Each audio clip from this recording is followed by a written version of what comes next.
Esta semana debe zanjarse finalmente la discusión por el reajuste al salario mínimo. De hecho, este martes se retoma esta discusión en el Congreso, que ya viene retrasada, aunque la cifra sería retroactiva.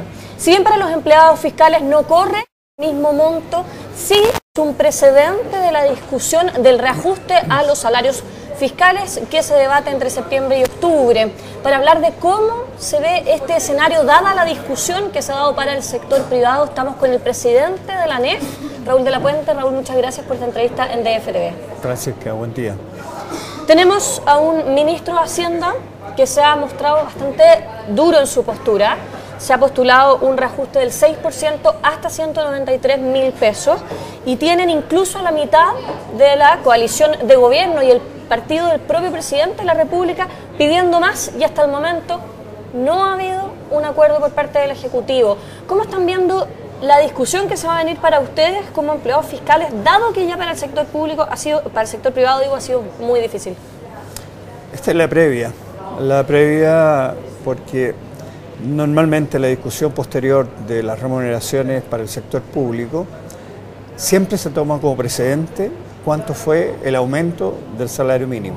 Por lo tanto, para los funcionarios públicos es muy importante lo que se acuerde en esta negociación de salario mínimo.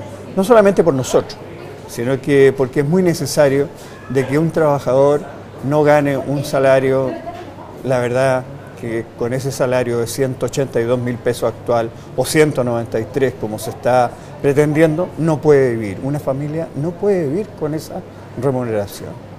¿Qué le parece que sería para usted un peso aceptable en esta discusión?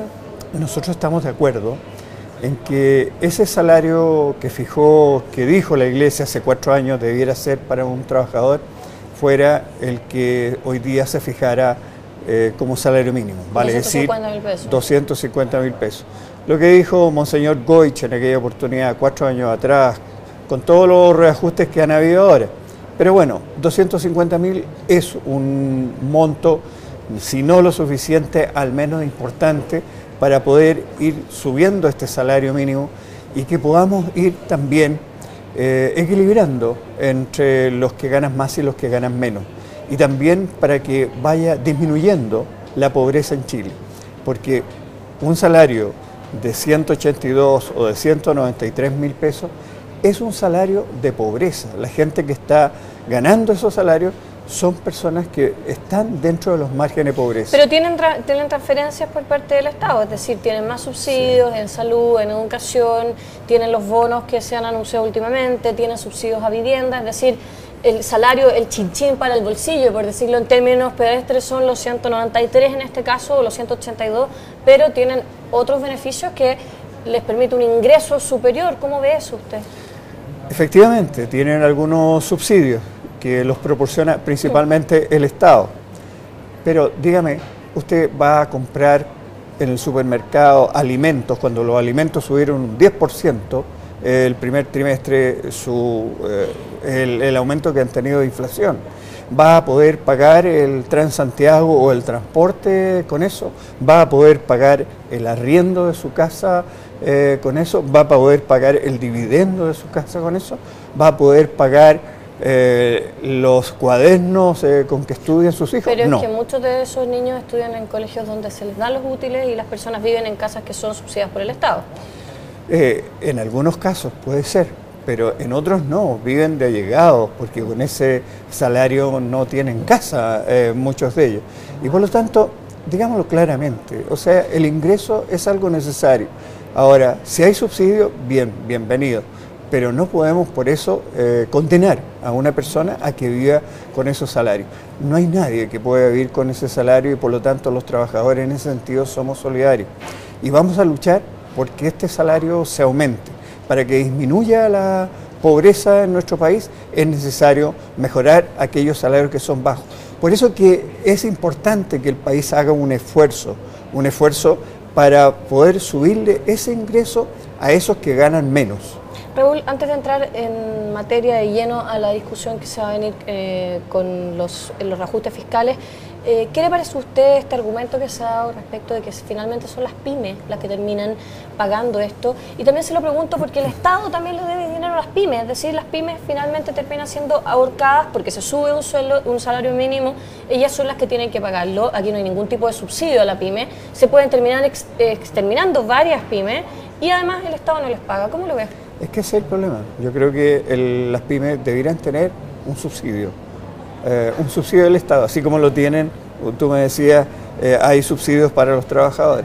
Las pymes también deberían tener una política que discriminara positivamente hacia ellas y que tuviera pymes, que se subvencionara a aquellas pymes que tienen menos ingresos, se subvencionara también por los efectos de los salarios. Sí, pero esa es una discusión adicional. Si es que hoy subimos el salario más de los 193.000 pesos que está proponiendo el gobierno, ahorcamos a la pyme, matamos el empleo, de cierta manera. Es que yo creo que aquí la política tiene que ser simultánea. El gobierno no ha hecho un esfuerzo para poder ir en ayuda a esas pymes, porque las pymes proporcionan un 80 o más % del empleo en nuestro país y por lo tanto deben tener un subsidio también ellos, porque ellos también, muchos de ellos, están con salarios muy bajos.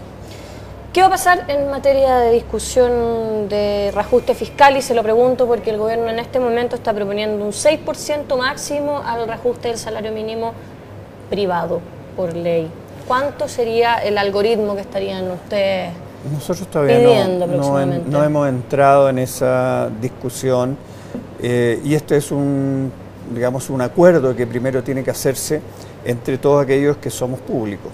Yo represento, como presidente de la ANEF, a aquellos funcionarios que trabajan en los ministerios, pero hay funcionarios públicos que son de los municipios, que son de la salud, que trabajan en universidades privadas y por lo tanto tenemos que juntarnos con ellos para poder proponer al gobierno en su oportunidad, esto será aproximadamente fines de septiembre, comienzo de octubre, una propuesta de remuneraciones. Por lo tanto, aún no hemos fijado eso, pero nuestra prioridad hoy día como ANEF es la de que puedan alejarse trabajadores que hoy día no pueden irse, que tienen la edad para jubilar, pero que su pensión hoy día es una pensión de 1/3 de lo que venían ganando, viejos o señoras con más edad, en este minuto no pueden irse porque no pueden, siendo funcionarios públicos, porque su pensión sería de 1/3 de lo que estaban ganando. Por lo tanto, con una edad ya mayor, en la última etapa de su vida, después de haber dado toda una vida de servicio público, no puede ser de que tengan pensiones de ese monto. Nosotros teníamos incentivos al retiro que ganamos en el gobierno anterior, pero que sin embargo hoy día este gobierno está reduciéndonos ese incentivo al retiro en un valor menor. Por eso que estamos en una pugna con el ministro de Hacienda, le hemos hecho una propuesta hace 1 mes y medio atrás, señor ministro. Sin embargo, él aún no nos responde la propuesta que nosotros le hemos hecho respecto a estos funcionarios que tienen la edad para jubilar. En este minuto deben ser aproximadamente 5.000 personas, que todos los años va aumentando. Y que por lo tanto es necesario para ellos que se retiren dignamente y también para que en el Estado puedan asumir nuevos profesionales, el gobierno pueda tener otras personas que también ayuden dentro de los servicios públicos, pero hoy día es necesario que esas personas se retiren en forma digna, después de haber dado toda una vida de trabajo. Pero ese no es el único problema que ustedes están teniendo en este momento, sino que seguimos con el tema de los despidos y probablemente la discusión sobre el reajuste del sector público va a ser aún más complicada que la que ha sido hasta el momento, porque hasta el momento tenemos un 6% en el que se consideran distintas variables, pero esta es una cifra que ha dado el gobierno. Me imagino que ustedes, si bien no tienen la cifra, en este momento pedirían más de un 6%. Bueno, naturalmente, sí, aquí lo que se trata es que en este país que es tan exitoso en el crecimiento económico, lo hemos visto, no le ha afectado la crisis, sigue con un IMASEC de un 5,3%, inflaciones de 0 o menos 0, por lo tanto el país está bien. Y cuando está bien, lo que debe hacerse es que eso alcance para todos, eso pueda permitir también mejorar la distribución de la riqueza. No basta con crecer económicamente, es necesario distribuir también. Si Chile hoy día es uno de los países de la más mala está dentro de los 11 países de peor distribución del ingreso, es necesario atacar eso. Y eso se hace a través de las remuneraciones. Nosotros creemos de que esto, en primer lugar, aumentarse sobre estos porcentajes del salario mínimo, y también para los funcionarios públicos que tenemos una baja remuneración en comparación al mercado en general. Pero el mínimo es más alto que el mínimo. Tenemos un mínimo más alto, por eso es que nosotros creemos de que los privados deben tener, por lo tanto, un salario también mayor y privilegiar precisamente a aquellos que tienen ese salario mínimo porque, insisto, no pueden vivir, sus familias no pueden vivir. En la remuneración, el sueldo debe estar de acuerdo a la familia, a lo que se le puede proporcionar a una familia para que pueda vivir dignamente. Bueno, se nos acaba el tiempo, la verdad es que se nos quedan hartos temas en el tintero. Sí, pero pues tú me habías dicho el tema del empleo, para nosotros es muy importante la estabilidad, no porque cambie un gobierno de turno, aquí tenga que cambiar todo el personal. Es necesario personal estable que sea calificado por su mérito, por su excelencia y no por razones políticas. ¿Por qué no han peleado por el tema de los trabajadores a contrata y a boleta y que se viola derechamente el estatuto administrativo en el que se dice que máximo un 40% de la planta puede estar en contrata y es muchísimo superior a eso? Hoy día, un 20%, perdón. Un 20%, Francisca, y hoy día supera el 40%. Y hoy día es un 60%. Y hay 10.000 trabajadores que están a honorario, que no tienen previsiones, que no tienen salud.